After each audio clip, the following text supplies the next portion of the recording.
It's a really good idea to make sure that your furnace filter is clean. These paper filters are not cheap. This one is $16 new. When I hold it up to the light, you can see the dirt.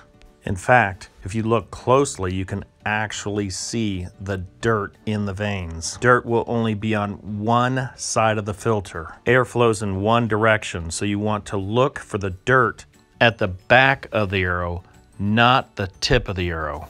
The dirt is caught as it flows through. So if you blow compressed air the opposite way, the dirt will blow out of the filter.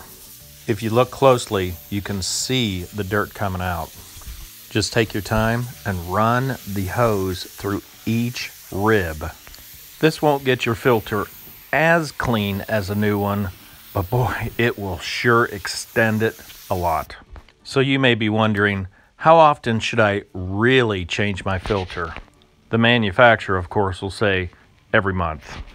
If you truly do wait too long, your furnace will actually put up an error code letting you know you have to change your filter.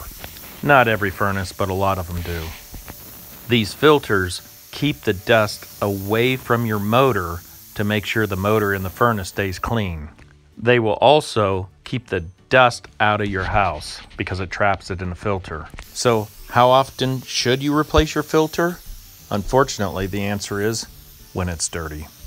If you tap your filter on the table and you see dirt, you know it's dirty.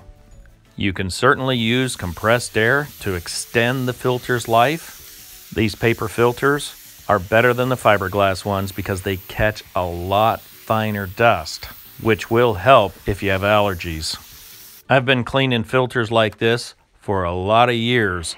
If anyone else has any experience or any recommendations, please leave your thoughts in the comments. I appreciate your time and thanks for watching.